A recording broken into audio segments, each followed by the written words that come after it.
Hi friends, ఎలా ఉన్నారు? ఈ వీడియోలో ఒక మనిషి చనిపోయిన తరువాత ఆ జీవుడు యమలోకానికి ప్రయాణం చేయు మార్గంలో యమభటుల వలన ఎటువంటి బాధలు అనుభవిస్తూ ఏ పురాలను దాటుతూ 12 నెలల సుదీర్ఘ ప్రయాణం చేసి యమలోకానికి చేరుకుంటాడో, ఆ క్రమంలో చనిపోయిన జీవుడి యొక్క మానసిక ప్రవర్తన ఏ విధంగా ఉంటుందో, దేనికోసం ఎక్కువగా ఆలోచిస్తూ ఉంటాడు అనే విషయాన్ని గరుడ పురాణం ఆధారంగా ఈ వీడియోలో వివరించే ప్రయత్నం చేస్తాను. యమలోకానికి వెళ్లే దారిలో 16 పురాలు ఉంటాయి. చనిపోయిన తరువాత యమభటులతో కలిసి ప్రయాణం చేస్తున్న జీవుడికి ఆ పురాల పేర్లు వింటేనే గజగజ వణుకుపోయేంత భయం వేస్తుంది. వాటిలో మొదటిది యామ్యపురం. మనిషి చనిపోయిన 18వ రోజున యామ్యపురానికి చేరుకుంటాడు. యామ్యపుర మార్గంలో జీవుడు ప్రయాణిస్తూ భూలోకంలో ఉన్న తన కొడుకుని, నా పుత్ర, నాయనా, నన్ను రక్షించు అని ఆక్రందిస్తూ తాను చేసిన పాపాలను మరీ మరీ తలుచుకొని వర్ణించలేని దుఃఖంతో చనిపోయిన 18వ రోజున యామ్యపురానికి చేరుకుంటాడు. యామ్యపురంలో అందమైన మర్రి చెట్లు ఉంటాయి. వాటిని చూడగానే బాగా అలసిపోయిన జీవుడు వాటి కింద కూర్చోవాలని అనుకుంటాడు. కానీ యమదూతలు అందుకు అంగీకరించరు. కానీ భూలోకంలో ఎవరికైతే వారి బంధువులు చనిపోయిన జీవుడి పేరు మీద పిండ ప్రదానం చేస్తారో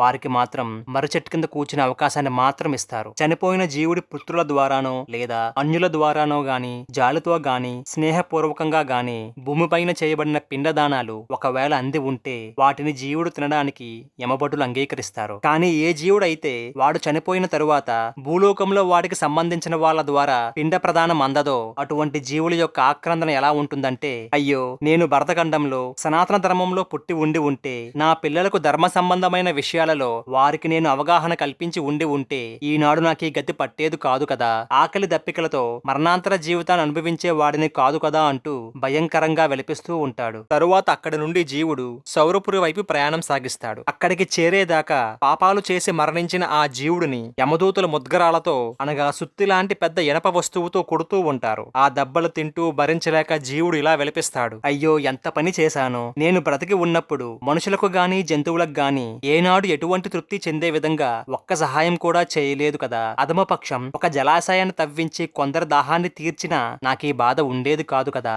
ఆఖరికి గోవుల ఆకలి తీర్చే గోగ్రాసాన్ని ఏర్పాటు చేసినా నా ఈ బాధ తప్పేది కదా. భూమి మీద ఉండగా పుణ్యకార్యాలు చేసే అవకాశం ఉండి కూడా ఎటువంటి పుణ్యకార్యాలు చేయని ఓ నా శరీరమా, చేసుకున్న వారికి చేసుకున్నంత అనుభవించు అని బాధపడుతూ సౌరపురం వైపు ప్రయాణం సాగిస్తాడు. జీవుడు యమదూతలతో కలిసి సౌరపురానికి చేరగానే ఆ సౌరపుర రాజు కామరూపుడు, ఇచ్చానుసారం ఉండేవాడు, శక్తిమంతుడు. అతడిని చూస్తేనే జీవికి భయంతో ఒళ్ళంతా వణుకు పుడుతుంది. అలా భయంతో వచ్చినటువంటి ఆ బాధ వర్ణనాతీతం. అయినా ఎలాగో గుండె చెక్కపట్టుకుని భూమి నుండి వచ్చిన పిండాన్ని తిని నీరు తాగి బయలుదేరతారు పాపులు. అక్కడ నుండి వెళ్లే దారి పొడవునా యమదూతలు వారిని కత్తులతో కొంచెం కొంచెం నరుకుతూ లోతుగా గాయం కాకుండా పొడుస్తూ హింసిస్తూ ఉంటారు. అప్పుడు జీవుడి యొక్క బాధ, ఆక్రోశం ఎలా ఉంటుందంటే, భూలోకంలో మనిషిగా జీవిస్తున్నప్పుడు ఎవరికీ కనీసం చుక్క నీరైనా దానం చేశాను కాదే, కనీసం ఆవుకి రహదారి పైన ఉచితంగా దొరికే గడ్డినైనా తినమని నోటికి అందించాను కాదు కదా, పోని వేదశాస్త్ర సంబంధ పుస్తకాలైనా దానం చేశానా అంటే అది లేదు. పురాణాల్లో చెప్పబడిన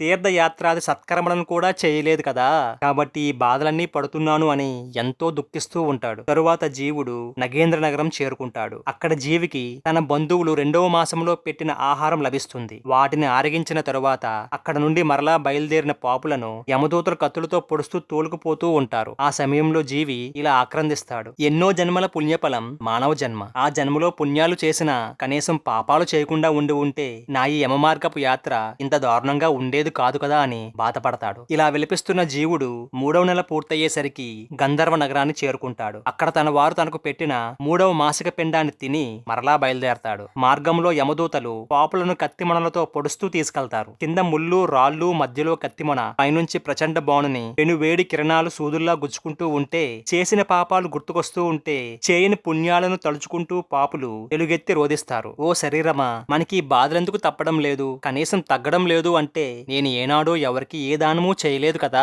పోని అగ్ని పూజలో భాగంగా ఆహుతులైనా వేల్చలేదే, ఏ హిమాలయ గృహలకైనా పోయి తపస్సైనా చేశానా అంటే అదీ లేదు, కనీసం గంగా జలాన్నైనా సేవించానా అంటే అదీ లేదు, భూలోకంలో పుట్టి వృధాగా పెరిగి చనిపోయానే కాని కనీసం నన్ను నేను ఉద్ధరించుకునే ఒక్క మంచి పని కూడా చేయలేదు అని రోధిస్తూ ఉంటాడు. మనిషి మృతి చెందాక 5వ మాసానికి కొద్ది రోజుల ముందు జీవుడు క్రౌంచపురానికి చేరుకుంటాడు. అక్కడ తన పుత్రుల చేత భూలోకంలో పెట్టబడిన చేయబడిన ఓనసాన్ మాసిక శ్రాద్ధ పిండాన్ని తిని నీటిని తాగి విశ్రమిస్తాడు. తరువాత పాపి 6వ మాసంలో క్రూరపురి వైపు ఈడ్చుకుని పోబడతాడు. ఆ మార్గంలో పాత బాధలు అలాగే ఉండగా యమదూతలు పట్టిసాలతో కుట్టి తోలుకొని పోతూ ఉంటే జీవుడు ఇలా అరుస్తూ ఉంటాడు. ఓ మాతాపితులారా, బంధు బాంధవులారా, మీరు నాకెందుకు చెప్పలేదు మంచి పనులే చేయాలని? మీరు చెప్పిన నా చేత నయానో భయానో దానాది పుణ్యకార్యాలు చేయించినా నాకిప్పుడు దురవస్థ తప్పేది కదా అని విలపిస్తాడు. ఆ జీవుడి మాటలు విన్న యమదూతలు ఇలా అంటారు. ఓ మూర్ఖపు జీవుడా, ఇంకెక్కడ తల్లి, ఎవరా తండ్రి, ఎవరా పుత్ర మిత్ర బాంధవ స్త్రీలు? నీ ఒక్కడవే ఇక్కడ ఉన్నావు. నీవు చేసిన పాపాల ఫలాన్ని అనుభవిస్తూ వస్తున్నావు. విశ్వంలో ఉన్న ఏ శక్తి ఈ మార్గంలో వస్తున్న వారిని కాపాడలేదు. ఎవరినో ఎలుగెత్తి పిలుస్తూ ఏడవడం వృధా ప్రయాస.